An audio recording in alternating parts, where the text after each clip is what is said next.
Holler if you hear me, and welcome to this special edition of Ladies, where, because we have just had a election result, I've decided to go and be on camera for this one, and also this weekend I'm actually going to be making an appearance at the Motor City Comic Con, and when it comes to the celebrity guests, the first one they have up there is, of all people, John Cusack. And, well, now I'm going to go in real time and check if he's still going to be there as a guest, because I've seen his Twitter, and I know he's a little bit emotional about the results going on.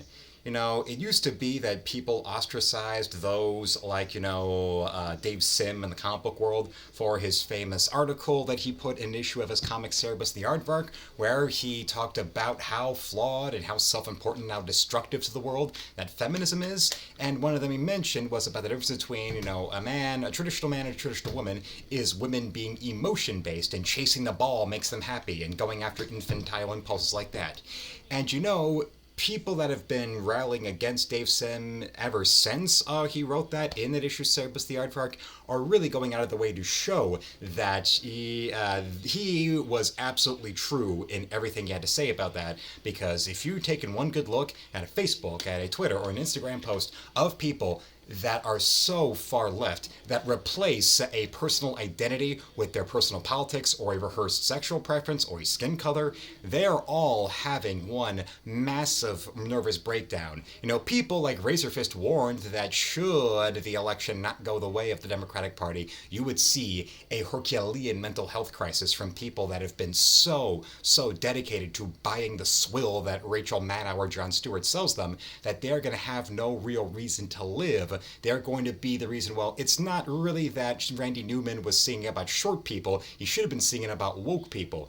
And, well, considering one of those other songs in Randy Newman's back catalog that Disney and Pixar have been intensely repressing for years on end, so much that you could swear it's more incriminating information on Bill Clinton, that, well, yes, the best thing you can do is either move on with your day or, go and laugh and enjoy it, or maybe as they all scream in pain and fear, you sit there and ignore it while comfortably reading a book and maybe play a record to drown out the sound of them screaming in pain, like, the next to last victim in the revenge film I Spit on Your Grave. Because all these people are honestly under the delusion, like the people at The View, who are saying that they have less rights now than they do in the civil rights era. Yeah, but then again, considering that The View is run by a woman who has actively tried to deny the Holocaust, like Whoopi Goldberg, her judge of character means absolutely positively nothing to me these days. And idiots like some nobody rapper or whomever that's artificially built up in an artificial form of music to say that those states like Florida voting for the person they did not want to see in the White House deserve hurricanes and deserve disasters. So much for the left being the party of love and, stop hate and Jesus, he gets us, when they're the people that are now wishing a death upon Floridians. Not too different from some has-been Star Trek actress years ago when there was a deep freeze going on in Texas and people were freezing to death, and because Texas votes Democrat most of the time except for the glorified California satellite known as Austin, she was happy that they were all freezing and dying of hypothermia.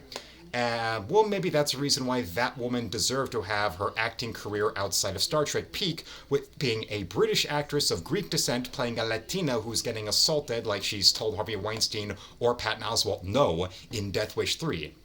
The kind of people that now are going so much into the world of proving that the world of celebrity is irrelevant.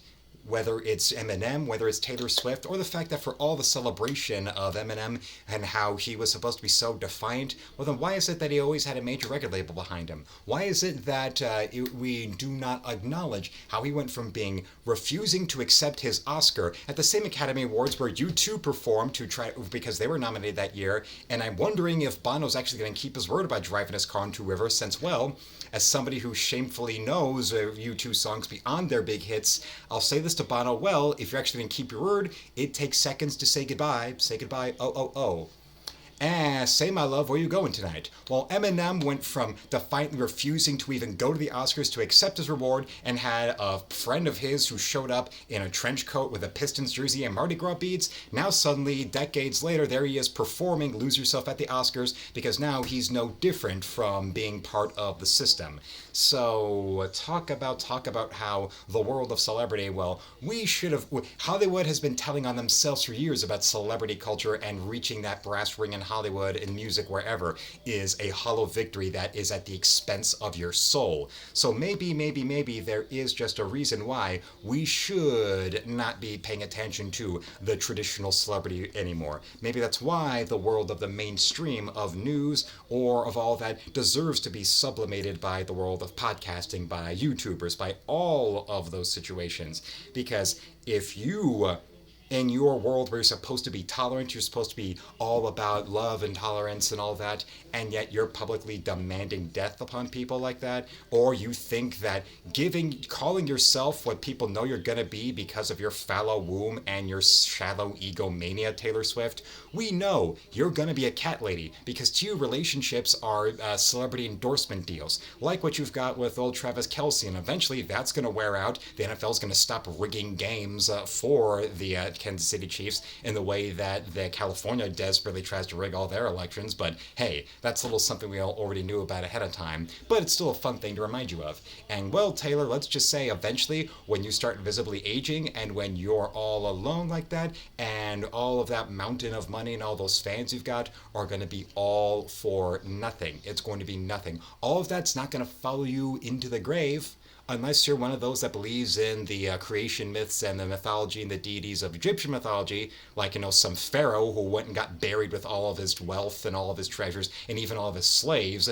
But then again, remember, the Democratic Party was the party of the world's longest filibuster in American political history to try to block the Civil Rights Bill. They were the ones that founded the KKK, and don't forget, every living Democrat president eulogized lifelong Klansman and career Democrat politician, Mr. Robert Byrd.